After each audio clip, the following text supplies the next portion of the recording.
안녕하십니까. 임선생 입시교실의 임선생입니다.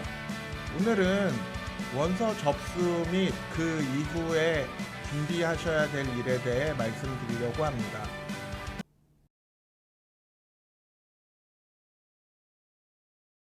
우선 첫 번째로는 수시 6회 지원 전략을 수립하셔야 됩니다. 그래서 대부분 학부모님들이 구모를 본 다음에 이제 지원 전략을 수립하시려고 하시는데, 그때는 너무 촉박하기도 하고 준비하실 시간이 부족하실 수 있기 때문에 한 8월 말 정도까지 내가 구모를 잘 봤을 때는 이렇게 쓰겠다는 A 플랜 기준으로 수시 6회 지원 전략, 그리고 만약에 구모가 생각만큼 성적이 안 나왔을 때를 생각해서 B 플랜 기준으로 수시 6회 지원 전략을 미리 수립해 두시는 게 중요하다라고 생각이 듭니다. 그리고 8월 말이 보통 생기부 마감이기 때문에 3학년 1학기 생기부 마감에 대한 부분도 본인이 지망할 학과들과 연결해서 잘 마무리 짓는 것이 중요하다라고 보시면 됩니다. 또 한 가지 가장 중요한 것은 주로 교과 전형에 해당되는데, 교과 추천 전형을 쓰시는 학생이나 학부모님들의 경우는 학교에서 추천을 받을 수 있는지, 내가 추천 대상자에 해당하는지를 미리 확인을 하셔야 나중에 원서 쓰실 때 혹시나 추천을 못 받아서 원서를 쓸 수 없는 그런 불상사를 막으실 수 있습니다. 그리고 카이스트나 디지스트, 유니스트 같은 학교들은 수시 6회 지원에 해당되지 않지만 그 학교들은 특이하게 자소서나 추천서를 받는 경우가 있기 때문에 미리 자소서 추천서를 쓰셔야 되는 경우에는 자소서 준비를 하시거나, 아니면 추천서를 받으셔야 될 경우에는 미리 담당 선생님과 컨택을 하셔서 지원에 문제가 없도록 하시는 게 중요하다라고 생각이 듭니다. 예를 들면 추천서 선생님께 미리 말씀을 안 드렸다가 원서 접수 기간에 예를 들어 그 추천서 선생님이 휴가를 가시거나 하는 경우를 만나게 되면 예상하지 못한 그런 낭패를 볼 수도 있기 때문에 미리미리 말씀을 드리는 게 중요하다라고 생각이 듭니다.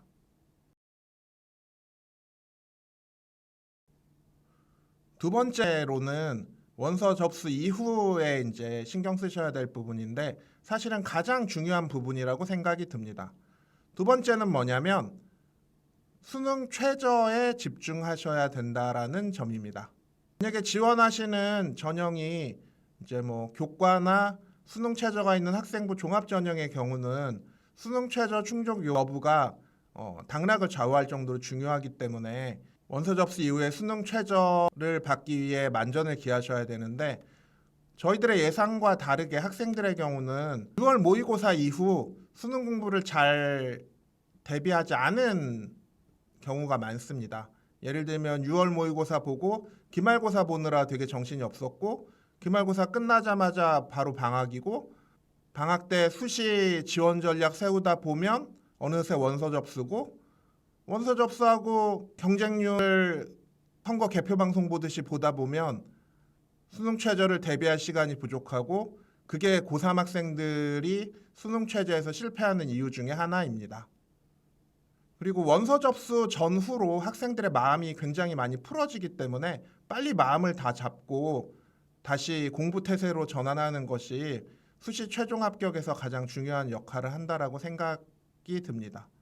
컨설팅을 받으러 다니시거나 하는데, 제가 봤을 때 성공하시는 학생 학부모님들의 경우는 그냥 부모님이 컨설팅 받으러 다니시고 학생은 그 시간에 수능 최저 공부를 하셔야 됩니다. 그리고 수능 최저 관련해서 문과에서 수학이 거의 어려운데 2합이나 3합으로 맞추셔야 되는 경우라고 한다면 그 케이스들은 수학을 포기하고 국영탐 전략으로 가셔도 되는데, 이제 그런 예외적인 케이스들을 제외하고는 국수영탐을 잘 준비하시는 걸 추천드립니다. 제가 늘 강조하지만 수능 최저 없는 학종 6개를 썼는데 6개가 다 안 되는 경우라고 한다면 재수를 해도 답이 없을 수 있기 때문에 어쨌든 공부를 손에서 놓지 않는 게 굉장히 중요합니다. 여담으로 한 가지 말씀드릴 게 있는데, 뭐냐면 학생들이 항상 주변 상황에 흔들리거든요.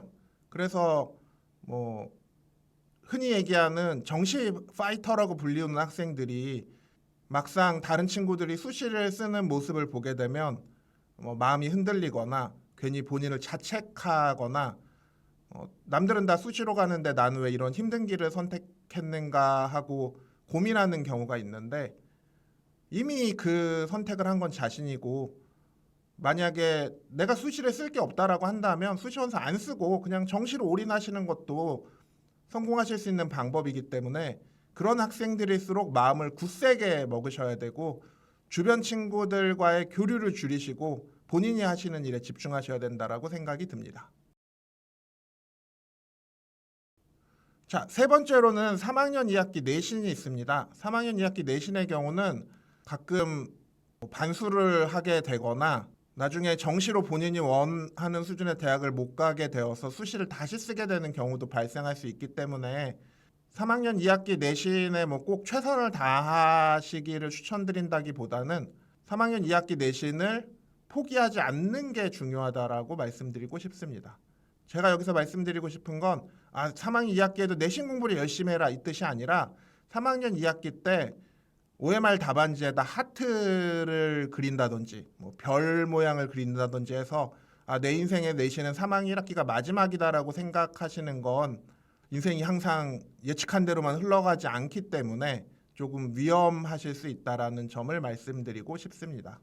그리고 1, 2학년 때 내신이 괜찮았는데 3학년 1학기 내신이 안 좋았던 학생들의 경우는 3학년 2학기 때 내신을 좀 만회를 하시면 혹시나 그 다음에 쓰시게 됐을 때 조금 잘 쓰실 수 있는 방법들이 있을 수 있기 때문에 3학년 2학기 내신을 포기하지 마시고 관심을 기울이셨으면 합니다. 그와는 별개의 이야기이긴 한데, 최근에는 서울대나 고대 정시 일부 전형의 경우는 내신을 반영을 하고, 내년부터는 연대 정시에서도 내신의 영향력이 크진 않지만 내신을 반영을 하기 때문에 3학년 2학기 내신을 완전히 버리는 건 나중에 그로 인해서 좀 어려움을 겪을 수도 있기 때문에 이 부분에 좀 주의를 기울이셨으면 합니다. 마지막으로는 면접 준비에 대해서 말씀을 드리려고 합니다. 대부분 교과나 종합전형에 이제 면접을 봐야 되는 학생들이 있는데, 심층 면접을 제외하고 대부분의 학생들이 생기부 기반 면접을 보시게 될 텐데, 생기부 기반 면접 관련해서 지금부터 준비하시는 것에 대해서는 저는 그닥 추천드리지 않을 것 같고, 1단계 통과 후에 면접 준비를 하셔도 크게 무리가 없을 거라고 생각이 듭니다. 면접과 관련해서 드리고 싶은 말씀 하나는, 대부분 학생들의 경우 면접이 스님과 내가 진솔하게 대화하는 것이 중요하다라고 생각을 하는데, 대입 면접의 경우는 이 학생이 대학에 와서 공부를 잘 해나갈 수 있는 학생인지를 구별하는 것이 핵심이라고 보시면 되고, 그렇다라고 한다면 면접 답안에서 사고력을 보여주는 것이 중요하다라고 생각을 합니다. 그래서 가끔 면접을 보고 온 학생들 중에 나는 교수님과 이렇게 같이 웃으면서 대화가 끊기지 않고 처음부터 끝까지 면접을 잘한 것 같은데 왜 불합격했는지 모르겠다라고 질문하는 학생들이 있는데, 대학에서 원하는 건 이 학생이 어떤 활동을 했는지가 궁금한 것도 아니고, 이 활동을 왜 했는지가 궁금한 것도 아니고, 이 학생의 답변을 통해서 이 학생의 사고의 수준이나 사고의 깊이가 어느 정도 되는지를 알고 싶은 게 중요하다라고 생각이 듭니다.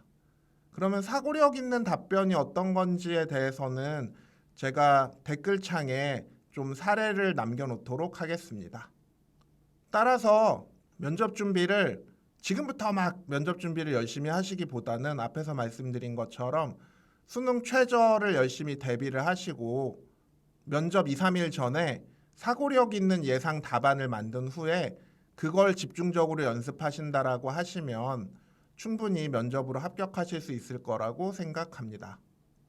자, 오늘의 결론을 말씀드리자면, 문서 접수 이후 하셔야 될 내용 중에 가장 중요한 것은 공부를 하셔야 된다라는 겁니다.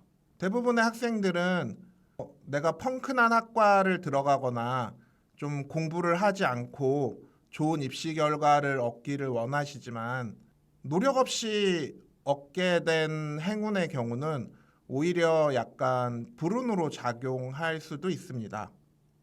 그래서 만약 내가 수시로 정말 운이 좋게 큰 펑크가 나서 합격했다라고 한다면 그 학생은 오히려 긴장하셔야 되고 대학에 가서 내가 쓸 평생의 운을 다 썼을 수 있기 때문에 대학에 가서 남들보다 2배로 열심히 하셔야 대입 때 작용한 운이 본인에게 독이 되지 않을 수 있습니다. 이게 무슨 말이냐면 내가 만약에 대학을 커트라인으로 합격했다라고 한다면 대학 입학 후에 사실은 내가 그 대학 입학자 중에 어떻게 보면 꼴찌일 수 있는 거거든요. 그러면 나중에 학점을 잘 받거나 대학 졸업 후에 좋은 회사에 취직하려고 했을 때 내가 그 좋은 대학에 운으로 합격한 것이 오히려 나에게 독이 될 수 있다라는 점이라고 생각하시면 될 것 같습니다. 제가 아는 학생 중에 한 명은 서울대 경제랑 연대 경제를 붙었는데 본인도 서울대 경제를 붙을 줄 몰랐는데 붙고 나서 굉장히 힘들어하는 지점이 있었습니다. 자기는 차라리 연대 경제를 갔으면 좋겠다고.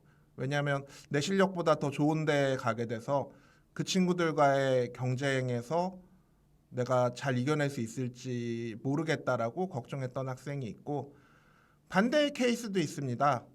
좋은 성적의 학생이었는데 서영고가 안 돼서 재수 삼수를 해서 굉장히 어렵게 학교에 입학을 했는데 원래 포텐셜이 있었던 학생이기 때문에 입학 후에 오히려 잘 되었던 경우도 있습니다.